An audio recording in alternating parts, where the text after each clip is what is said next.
उस्मान सरदार, आपसे किए गए वादे के मुताबिक महसूल ले आया हूं देने के लिए। क्या हुआ? मुझे लगता है कि आपको तवक्को नहीं थी इसकी, है ना एहसन बी के खातून?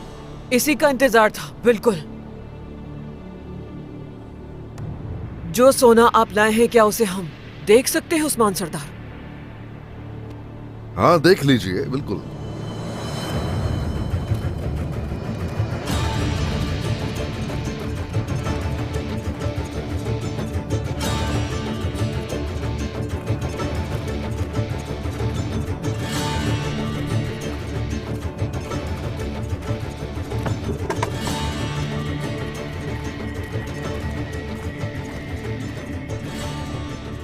जोजाया, खोलो इसे।